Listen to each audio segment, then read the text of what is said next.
Hey, well, very warm welcome, everybody. I'm Rachel Tranter. I'm one of the trustees of the Commonwealth Heritage Forum. And yeah, welcome whichever time zone you're joining in. I'm in London at the moment. Really pleased that you can be here for this special talk. It's part of a series that we've organised called Railways Across the Commonwealth.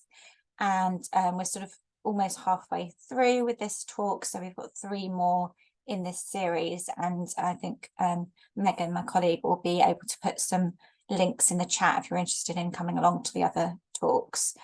Just a little brief word about the Commonwealth Heritage Forum. Some of you may be very familiar and have come to these talks in the past, but just to let you know that we're a membership organisation. We focus on conservation and built heritage of the Commonwealth. And we have four aims. So we've got aims that focus on communication and knowledge sharing like we are today, education and increasing education about the built heritage in the Commonwealth, inspiration, and also, of course, very importantly, conservation. And some of you might be aware that we've got some live projects going on at the moment, the skills training programme, and so lots of exciting things happening, and there's more information about that on the Commonwealth Heritage Forum website.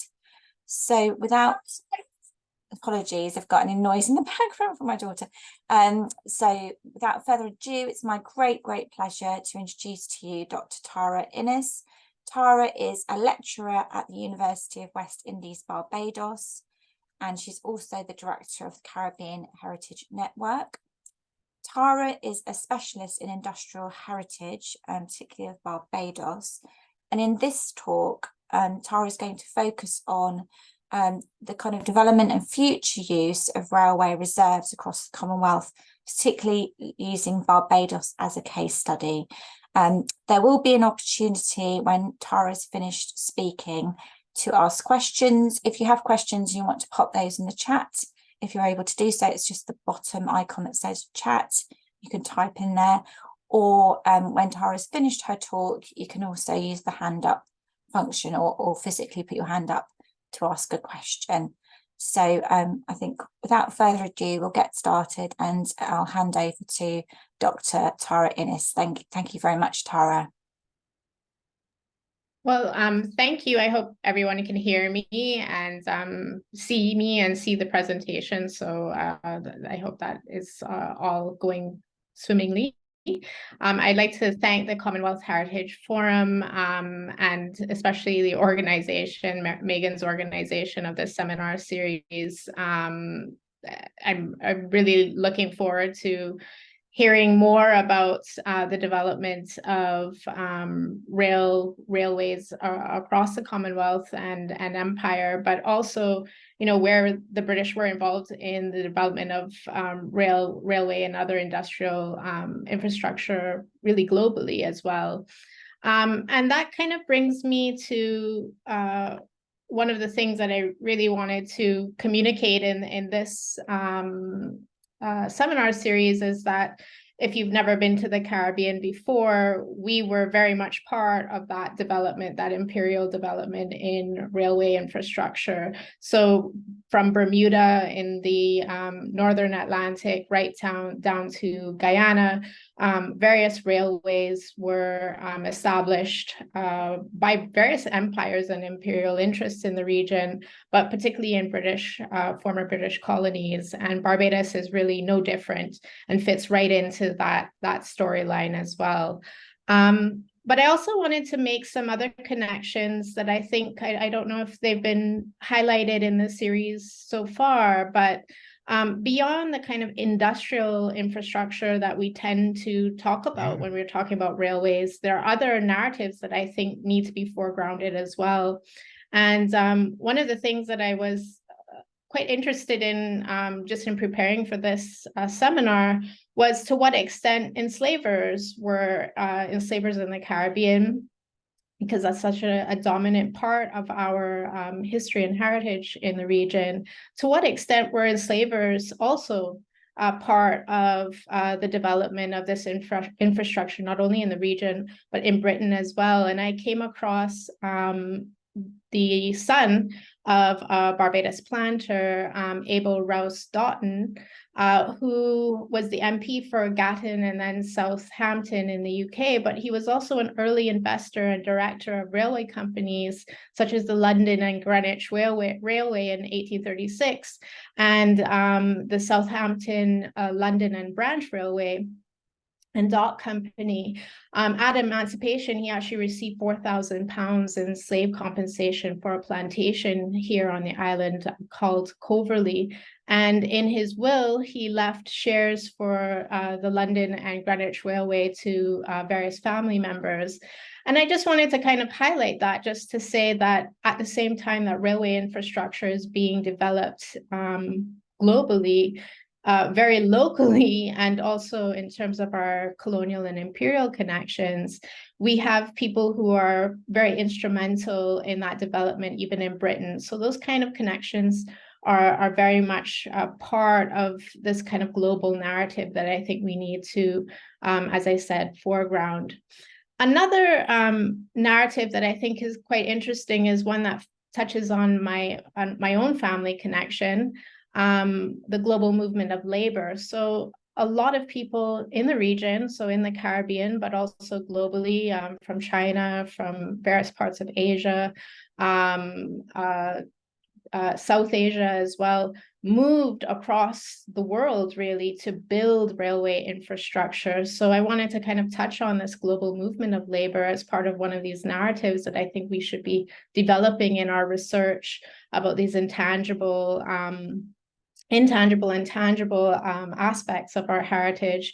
My great-grandfather, for example, Richard Huggins, who was born in St. Vincent in 1876, actually moved to Brazil and married his wife, another Vincentian, in Sao Paulo in 1916, and became a railway fitter. And it was very interesting to me that at the time that he was deciding to go to Brazil, my grandmother says that he was also deciding to do the exact same thing, but go to Nigeria. And it just happened to be that he chose to go to Brazil over Nigeria. But it seems to me that those kinds of recruitment spaces were very much alive for this global movement of labor, as I was touching on. He later moved to Trinidad, and that's where my family connection to the region on that side of the family really is grounded in my grandmother's Trinidadian identity. But I just thought that was a kind of interesting thing to touch on, and something that I hope to hear more about when we talk about the building of railways across empire. Now, so for those of you who are probably railway enthusiasts, I just wanted to give you a little bit of background on the Barbados Railway. It's roughly 40 kilometers, narrow gauge railway. It at one point had about 98 bridges, and these are not huge bridges. Some of them are quite substantial, but given the size of the island, it's not they're not huge expanses, but because of the terrain, I think they had to find level ground, and there was a number of bridges that were built to support the railway across the island. It was constructed largely to transport sugar and freight through the St. George Valley, which was one of the kind of most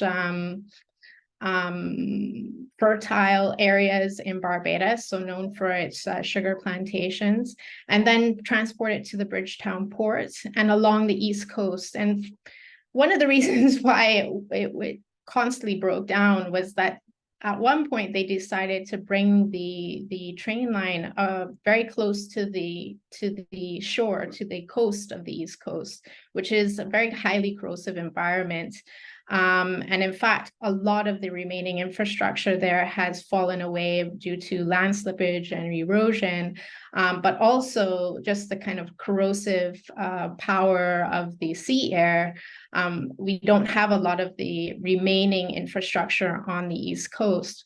But one of the reasons why it was brought so close to the coast, because it could have continued on a higher elevation, was really to initiate tourism and to bring visitors who are coming to the island, and also people who wanted to be on excursion, like Barbadians, for example, to bring them along the East Coast and later to Crane Beach.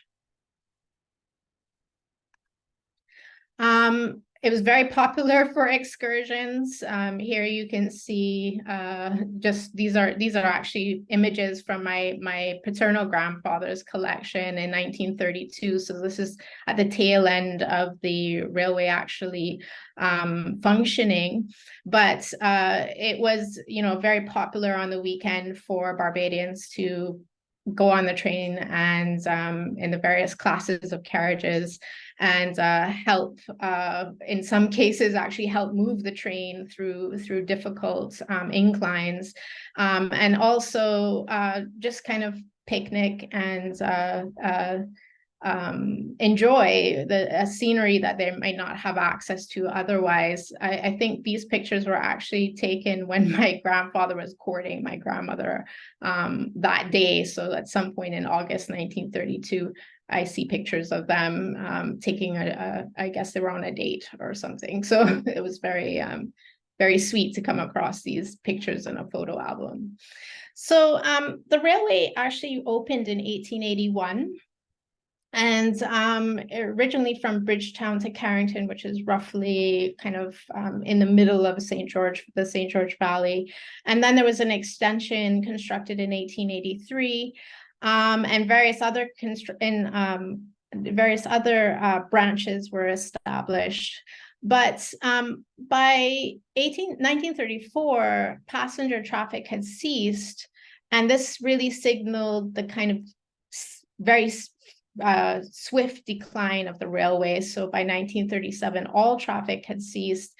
And by 1938, all the physical assets, both the cars and rails, were disposed of. And a lot of it, all of that physical infrastructure was actually repurposed on island. Or it was moved to Demerara, to Guyana. So what remains in terms of the space of the railway is really just the reserve.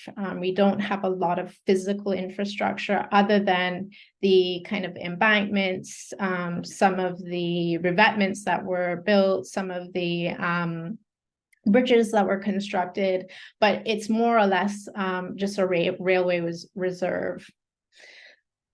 So one of the things that we've been talking about in Barbados is using this disused industrial infrastructure to actually solve a major health and wellness challenge in Barbados. So if we were to take this infrastructure that was really built on sugar, which was a popular household commodity from the 17th century, and we were going to now use it to solve another problem that sugar has been created. So we have a high rate of non-communicable diseases in Barbados, including diabetes, obesity, cardiovascular disease, hypertension. We need spaces to be able to recreate in Barbados, and places where people can exercise and have access to safe routes for cycling, for walking, for hiking. So if we took that industrial infrastructure and used it for this purpose, maybe it could help solve some of the health challenges that we're experiencing.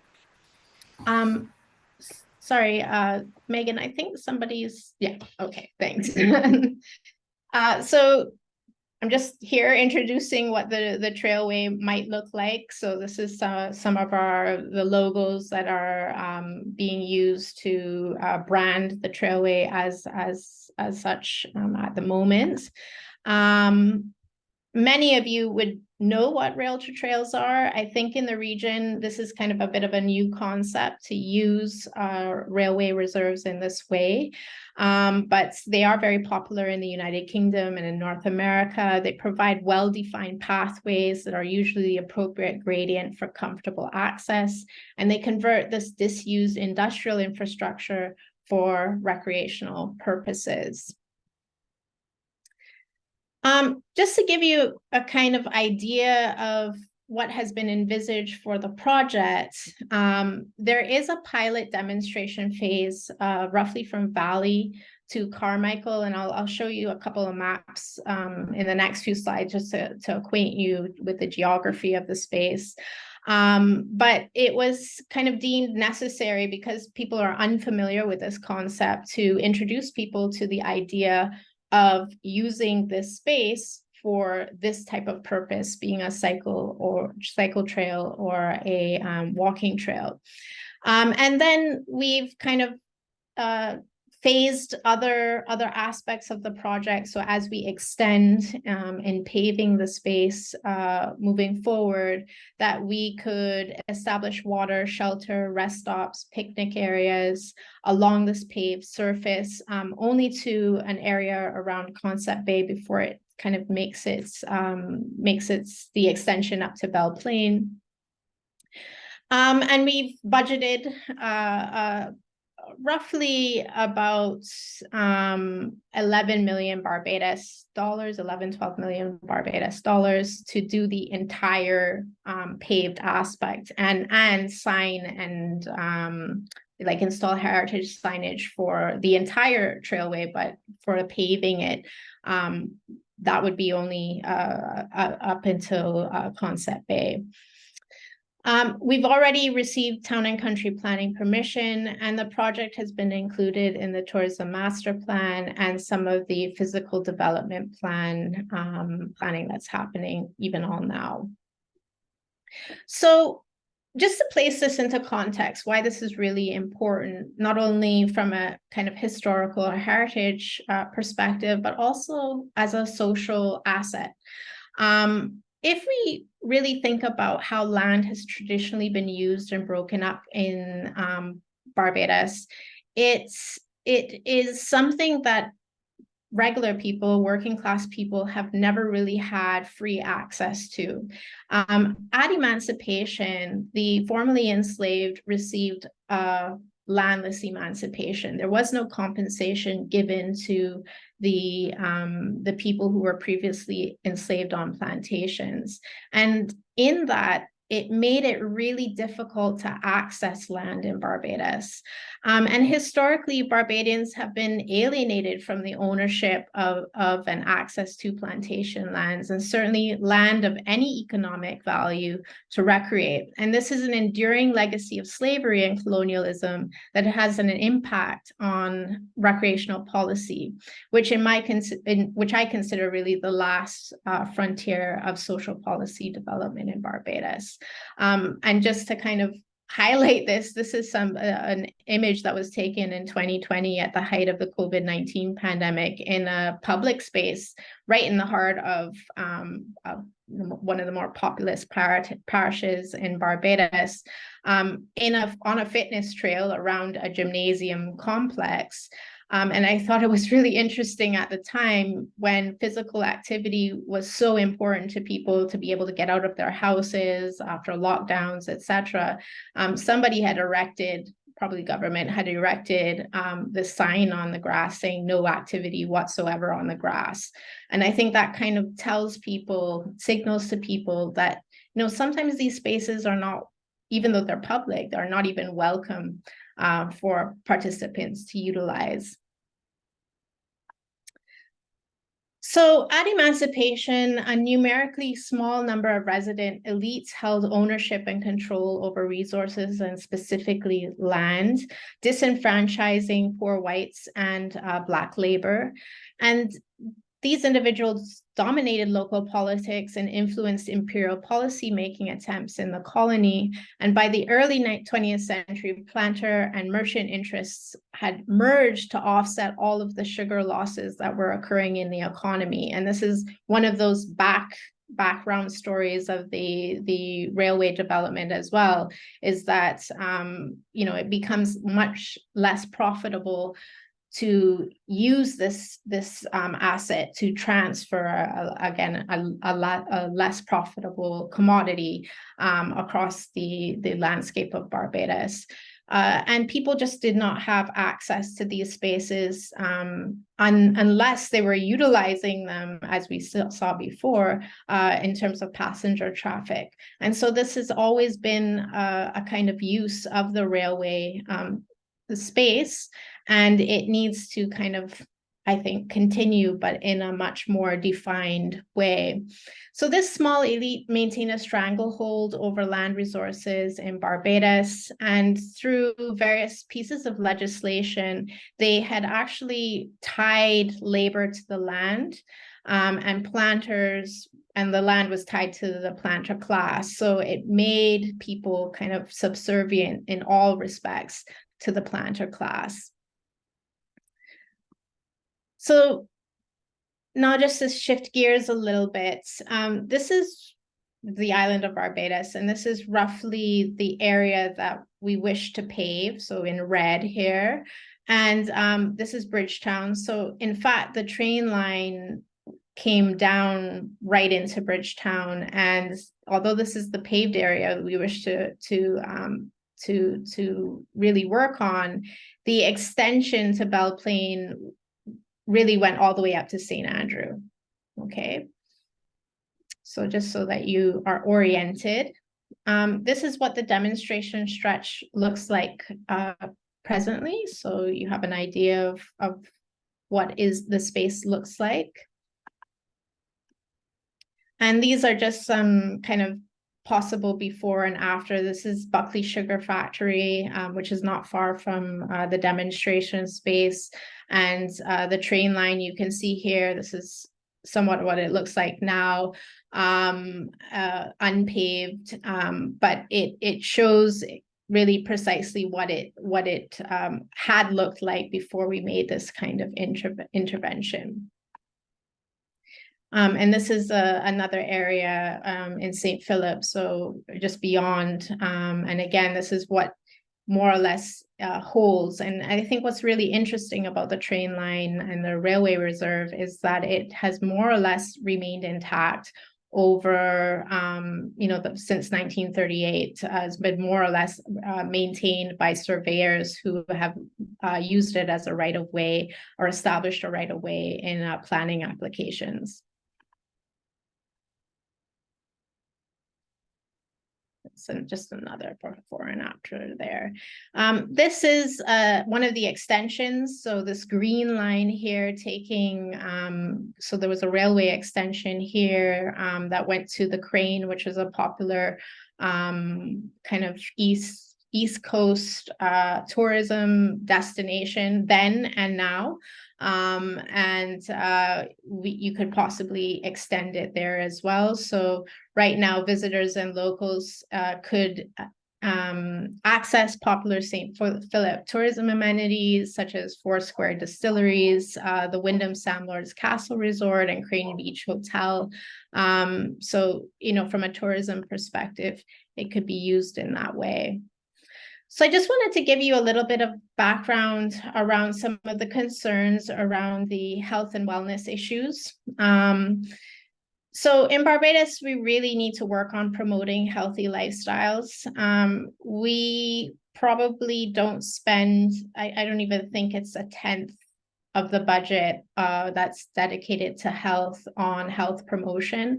And even when we talk about health promotion in Barbados, it tends to be around flyers and brochures, not necessarily strategies for the prevention of chronic non-communicable diseases. So we need access to safe and accessible pathways. And there have been projects that have not necessarily been started out as kind of recreational projects. They started out as more infrastructural projects to protect resources along the coast. So there's the Richie Haynes Boardwalk on the south coast of Barbados that was built like a revetment system that would help to prevent coastal erosion and kind of like inundation from the sea. And then as an afterthought, people said, oh, well, maybe we should make it into a boardwalk. And then it became one of the more popular activities, both for visitors and locals on that side of the island. So essentially, you could create something very similar, a similar amenity, but for rural communities in the middle of Barbados. And it would be accessible as well. So just to give you an idea, this is research that was presented by Dr. Christina Howitt. And this is to give you an idea of what we're facing in Barbados in terms of our health challenges. 1 out of 5 Barbadians has type 2 diabetes. 1 out of 3 has hypertension, and 2 out of 3 Barbadians are classified as overweight. So what this really means is that we need to create opportunities to develop physical activity. And this has a gender component as well. 1 out of 10 women actually get the correct amount of exercise per week, and only 4 out of 10 Barbadian men do as well. So this is really signaling quite a bit of a health crisis in Barbados, because we're spending quite a lot of money managing a number of these diseases instead of trying to prevent them. So over 23% of health spending is spent on the 5 most burdensome non-communicable diseases. And 1/3 of this spending is actually on all non-communicable diseases. And only 4% of government health expenditure is actually dedicated to prevention. Most of the care is curative, and that's the most expensive type of care in Barbados at both secondary and tertiary facilities, such as the Queen Elizabeth Hospital. So just alone on hemodialysis patients, we spend about $6 million a year on 400 patients, right? And if you were to think about how much money is needed just to provide this kind of amenity, this kind of space, it really seems not sustainable to spend a lot of money caring for people at the curative stage when you could be spending less money dealing with the issues to prevent those illnesses in the first place. So we have to urgently find ways to invest in non-communicable disease prevention, and to ensure the sustainability of health financing, and to ensure the health and productivity of our working population. And these are just 2 young ladies who are roller skating right now, who spent the day roller skating along the demonstration stretch, enjoying the time out on a day. So some of the things that we've been raising with governments and with the private sector and other NGOs and the philanthropic sector as well, is that we at the moment have a sugar-sweetened beverage tax in place, which was implemented in 2015. The estimated revenue at the time was about 10 million Barbados dollars a year. All of that revenue goes into government's consolidated fund and is managed by the Ministry of Finance. And there are really no direct transfers of that revenue to the health sector or to prevent NCDs. So if you look at places like Mexico, for example, who have implemented similar taxes, they ensured that some of that revenue would actually go to health promotion and prevention strategies instead of just going into the kind of central government coffers. And that was proven to have benefits, right? Because really what you're doing is shoring up all of your health promotion messages while people are still consuming, or you're trying to prevent their consumption of the sugar-sweetened beverages through this tax. So it's not that to say that we want all of this money. We don't necessarily want all this money, but we do want strategies in place that will help to like our project, but it could be making spaces more accessible for people. So if you walk along, for example, the south and west coast of Barbados, you'll see a very inconsistent pathway. So we don't have very good walkable environments for school children, near schools, for people accessing spaces to move around, to go to work, etc. A lot of spaces are not walkable. In terms of other recreational projects, these could be supported as well. So there's a lot of work that could be done around this revenue stream to help build more prevention and promotion of health and wellness strategies. Now I wanted to speak a little bit more about what we see as some of the culture and tourism benefits, because tourism is a major part of our economy in Barbados. It's the major way that we earn foreign exchange. And this project will hopefully diversify our tourism product by promoting sustainable tourism, by promoting heritage and sports tourism, which is a growing niche market globally, but Barbados could pursue this as well. And even undergird some of our World Heritage designations. For example, the story of sugar and rum, the industrial heritage of Barbados, certainly connects to this story. Our existing World Heritage inscribed property, historic Bridgetown and its garrison, the terminus to the railway was in Bridgetown. And this is something that can be certainly interpreted and spaces conserved in this way as well. It also helps to create a fun family-centered product. I don't know how many of you have been to Barbados or traveled to Barbados, but beyond the beach, there's really very little to do for families, especially with young children. And this kind of creates a very safe space for people to get physical exercise. And these are the types of kind of lifestyles that people want to engage in when they come to an island like Barbados. Again, this is not a stage photo. This is actually somebody using the Trailway just in the last number of months. We could also promote safe learn to ride programs, so safe spaces for children and families to learn to ride. Bike riding used to be a really important pastime for Barbadian children. My father in the 1940s and 50s talks about, riding around the entire stretch of Barbados on his bike with his friends, and that's how they came to explore and appreciate the island. It's very difficult to do that right now. It's with the number of cars on the road, the speeds at which people drive at, but also with road development and the kind of lack of investment in road development, our roads are not really safe for bicycles. But these types of spaces actually help to create safe spaces for people to learn to ride bikes, especially little girls and little boys to learn how to ride bikes. And it can potentially link several primary and secondary schools on the island as well.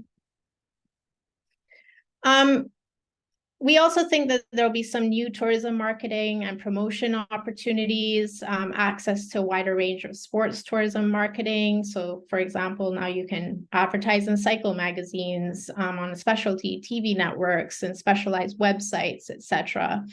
And we also think that there's opportunities for people to make money, which is so critical, I think, for talking about heritage and conservation and community development in the Caribbean. If you want to be able to preserve and or use spaces, historic spaces, you have to show people how they can make money using those spaces. So vending, tour guides, bike concessions, there are a lot of potential avenues for economic development.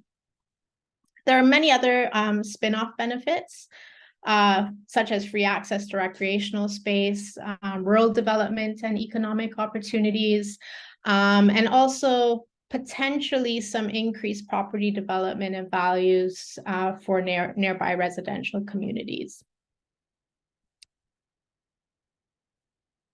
All right, and so there are a lot of opportunities for adaptive reuse of factory yards, because really and truly, this was an industrial heritage space that links other industrial heritage spaces. So in the center, you'll see a number of buildings associated with the factory yards, the sugar factory yards at Carrington Sugar Factory and Buckley Sugar Factory.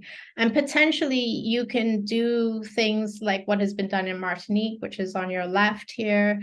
These are artisan kind of little shops that were created that sell soap or craft or ceramics. There's a little bakery and restaurant. So you can use these factory spaces, and this is also a factory space in Martinique in Toisillet. And then I think many of you would be familiar with some of the reuse, adaptive reuse of industrial heritage buildings, particularly in the north, in the UK, and in other spaces as well. They can be used for residential spaces or commercial spaces, and they draw people in. They can be really fantastic spaces to spend time. But I did want to take you through just a couple of conservation projects or restoration projects that have happened. And I think what's interesting too is how the communities have come together and made these projects happen. So this is Joe's River Bridge, one of the larger bridges that the railway used to pass through on the East Coast. And the community really got together and raised funds to create this kind of walking trail with a little bit of heritage interpretation. So it's not a very long space. It certainly doesn't connect to all of the spaces that we are talking about in the Barbados Trailway project. But we did work with the community a little bit to kind of harmonize some of the signage and to kind of help bring this space into life and to use. And it's become quite popular. This is another example of a bridge, the Carmichael Bridge, as part of the demonstration stretch that we were a part of.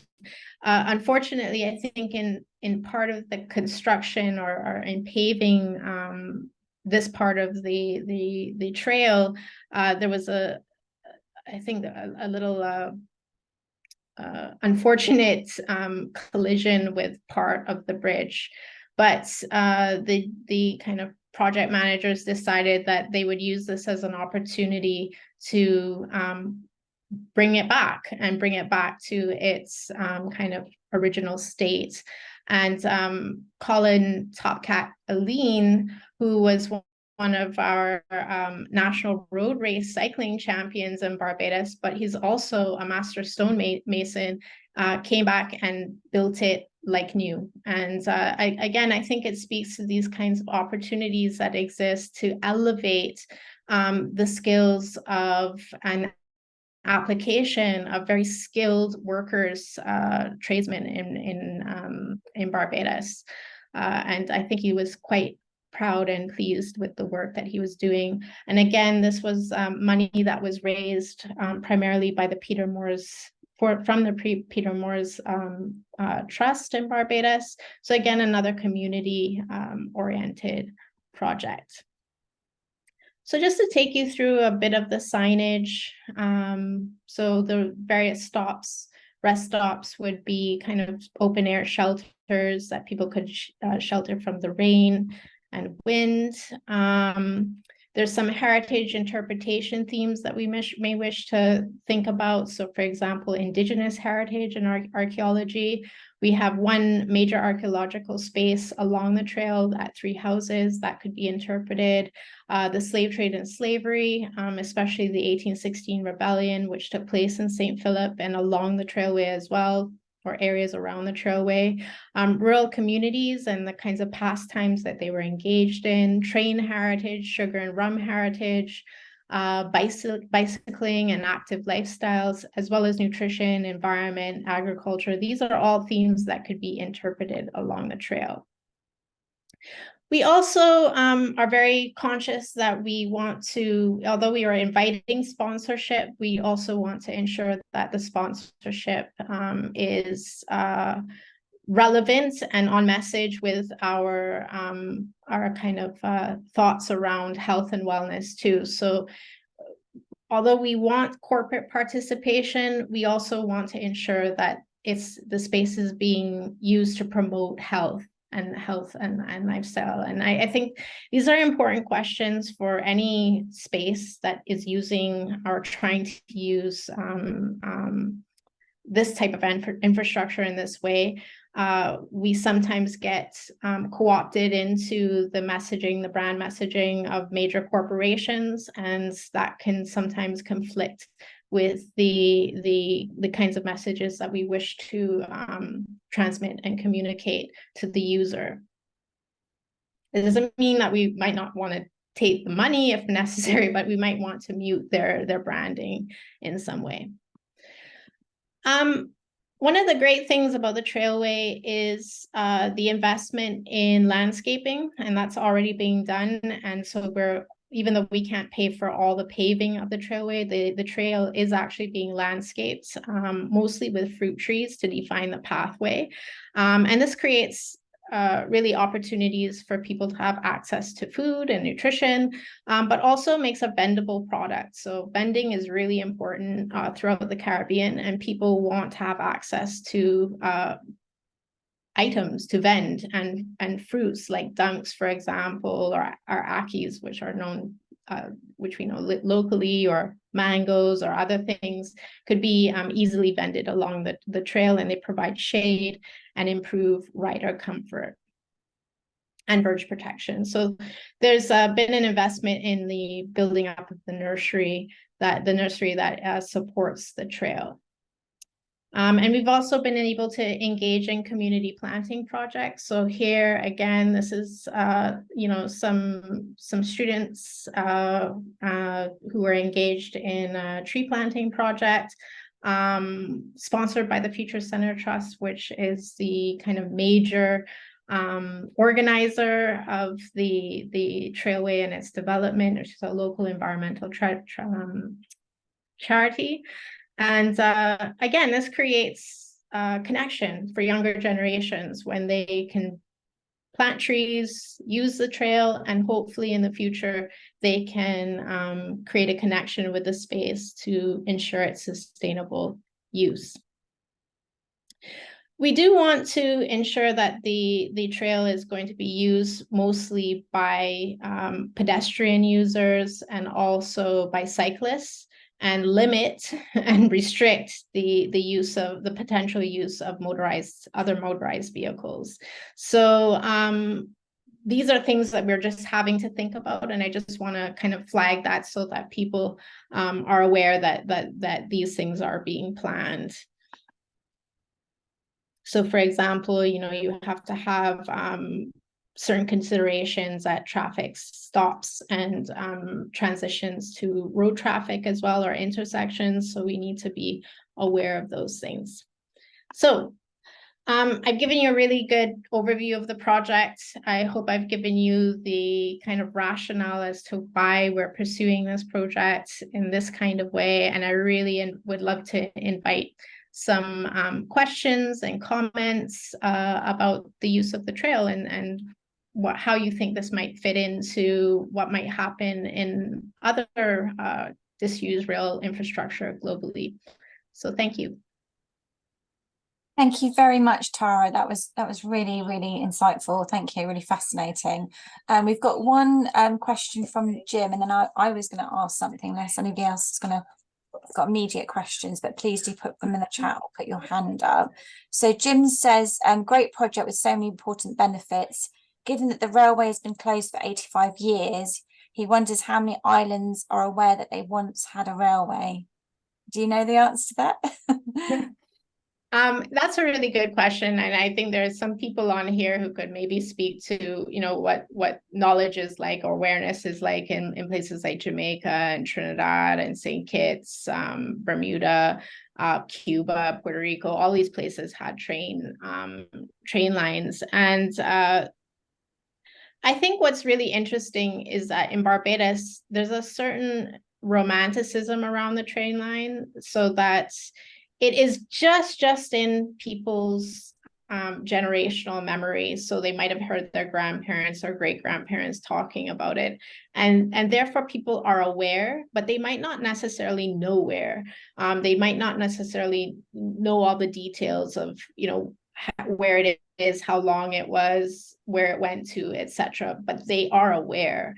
And certainly, in terms of our kind of tourism development, a number of areas in Barbados is very interesting, actually, have kind of hopped on to the train, like connected their own stories, narratives to the Barbados Railway, even though they're not necessarily located very close to the railway. So, for example, for a little while at Blackwood Screw Dock in Bridgetown, they had a bit of an interpretive space dedicated to the railway, again, because of its own industrial heritage that it was interpreting there.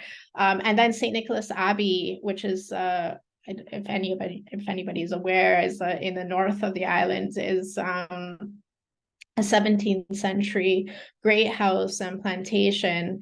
And they, over the last decade, have invested in and actually creating their own steam train line, their own steam train. So you can actually ride a train up there if you wish, and it's very actually quite authentic as well. And they've attached that history to obviously the Barbados Railway as well. So it's very much alive, but I think that more could be done to speak to this kind of heritage. And certainly in Jamaica, I know in Trinidad, there are people like the National Trust who talk about this and run hikes and different tours around this kind of heritage.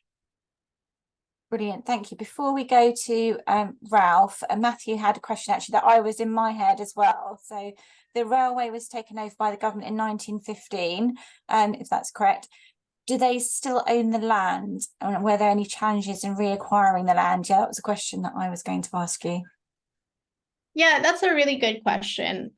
So initially, when we started the project, we kind of assumed that government owned the land, but in fact, they don't own the land. What we were saying is that it's Crown controlled. So in some areas they own the land. In some areas, for example, where a number of the stops were, they own the land, or are in plantations that have now reverted to public or Crown as Crown property.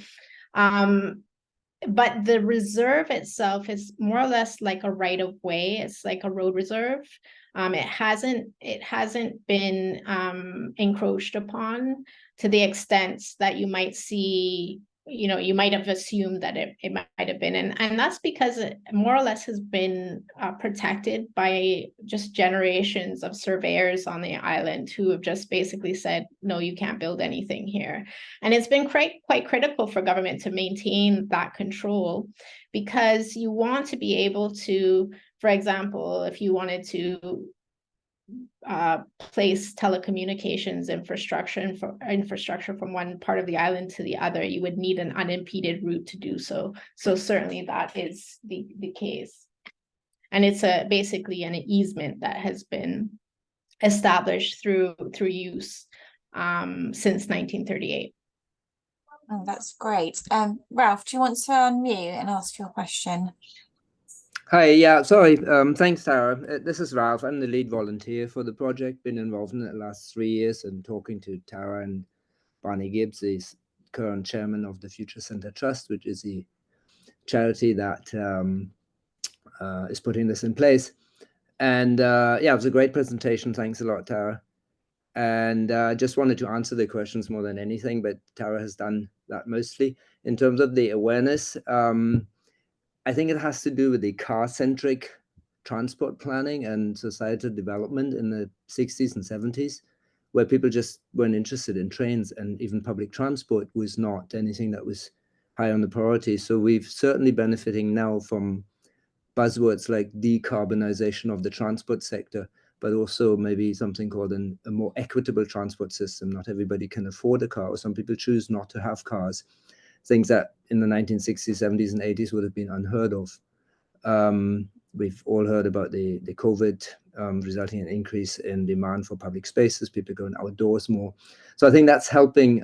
We were very fortunate in Barbados that we had a group of some of the people that founded the National Trust that liked hiking generally, and they kind of rediscovered the railway, which then resulted, or they realized there was this easement, or there was some kind of government ownership, and Tara described it quite as accurately as it can probably be described. And they started hiking the entire line once a year. It was in 2003, I think, when it was first officially organized by the Barbados National Trust. And that's really helped. And as more and more people hiked it, we discovered that it was, as Tara said, very little encroachment. And if you remember the map, and if you want to bring it up again, but I always tell people that most cities, communities, countries would literally give their firstborn or an arm and a leg to have a unimpeded, whether it's an easement or right of way or ownership of the land that literally crosses right through the center of your administrative boundaries. So yeah, extremely fortunate that we have very little encroachment, and we have a reasonably undisputed ownership, or at least the right to use it for what we want to do with it. Lastly, I'll just add that, yes, the government has used sections of it to put in utilities, water lines. We have several we have a gas main line running through it, and some gathering lines from existing oil and gas wells. Yeah, that was the first question about the awareness. So last 20 years, certainly more awareness through the hiking groups, and now with the physical presence. What we're doing with the trees is to establish really a visual mark. So the emphasis has been during the wet season, this time of year, planting as many trees as we can, so that people are encouraged to use the trail and start walking and realize this is public land, this is not private land, they're not on private plantation or farmland, and they're welcome to use it and walk through there. That was one of the big deterrents in the past, because what was the government easement and train line literally was indistinguishable from any other cart road or track going across cane fields mostly. So yeah, awareness is definitely going up, and people do speak. Tara mentioned that we're just at the threshold where people still talk about their grandmother remembering seeing the train or riding on the train, that kind of stuff. I encounter that quite frequently talking to residents or anybody I encounter along or on the trail. Brilliant. Thank you very much, Ralph. That was really great insight. Tara, I just had one other question, which was, and you talked about the bridges, but are there any other kind of original fragments of the railway? Are there any sections of the track or even train carriages or anything like that? Yeah, I mean, again, another good question. A lot of the railway stock was sold off, and the carriages itself themselves were sold off mostly to British Guyana. But I think the museum has, I think I have a seat, and then some other artifacts that have been associated with the railway. Interestingly, a number of the stanchions are still used to hold up telephone and lighting poles in Barbados. So you can see those in some spaces. And then there's some place names. So particularly in Bridgetown and in St. Philip, you'll see names that are associated with the railway itself. And in some cases along the East Coast, you're seeing kind of eroded metal sticking up out of the sea, and that would have been associated with the kind of land slippage that was coastal erosion of parts of the train line on the East Coast. Great, thank you. Ralph, did you want to come in again, or you just got your hand up still? Yeah, just to add, we do have a few physical remnants of it. Unfortunately, no remaining tracks. Most of the buildings were wooden structures, so they've long gone. There's one building in Bridgetown next to what is now the Ministry of Education, which was the engine repair shop. So that was a very solid building because they had to lift the boilers off the engines, the locomotives. So that's remaining. It's being used as the home for the Barbados Table Tennis Association. And Tara may even explain a bit more there in the social history. After the railroad was abandoned, it was the first, I guess, privately run children's a crash. One of the first philanthropic crashes.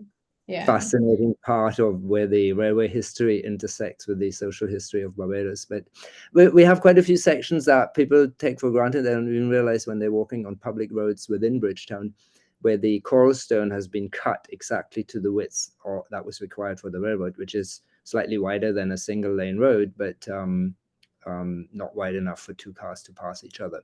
So we have quite a few of those sections. We have some remnants, mostly bridge foundations, because a lot of the bridges were made from steel, and that was removed, exported mostly.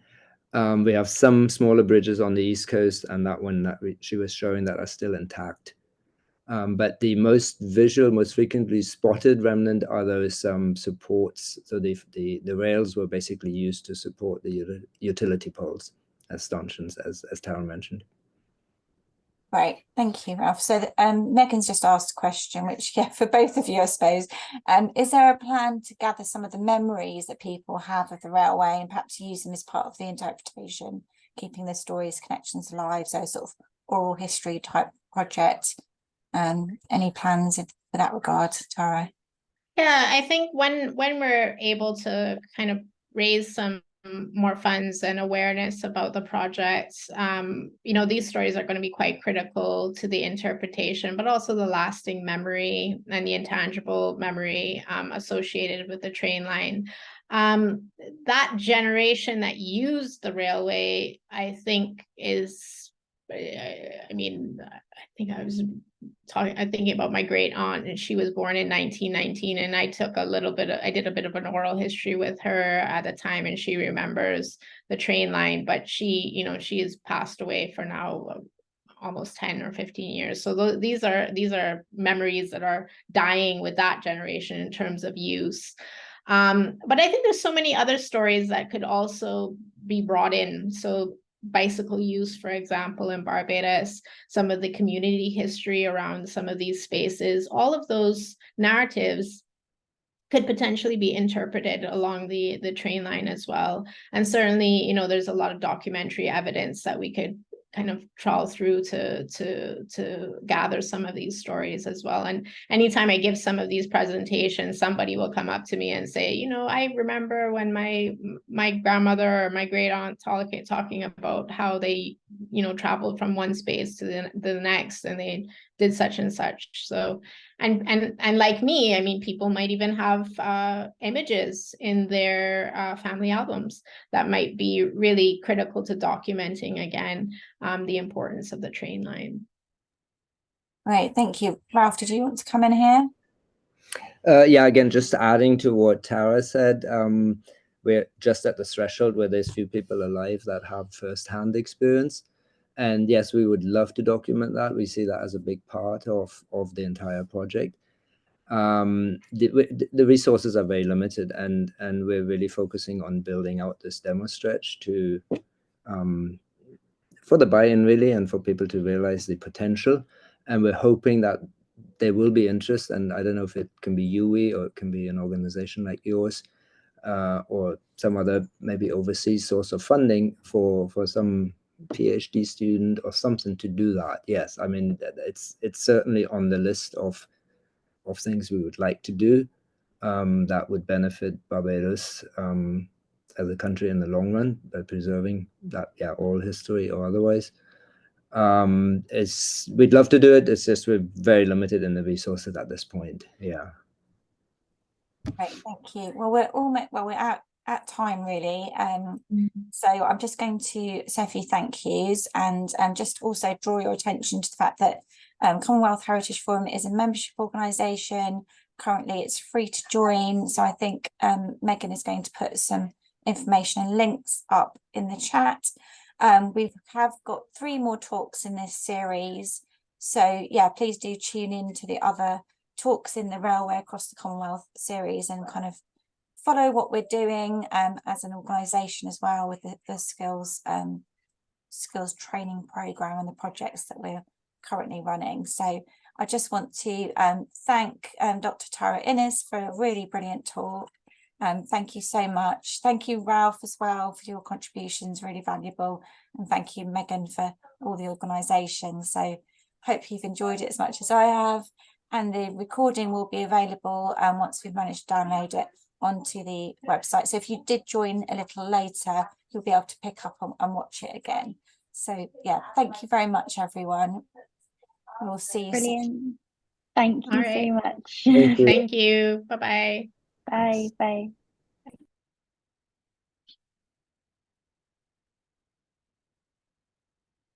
Thank you. Bye. Thank you.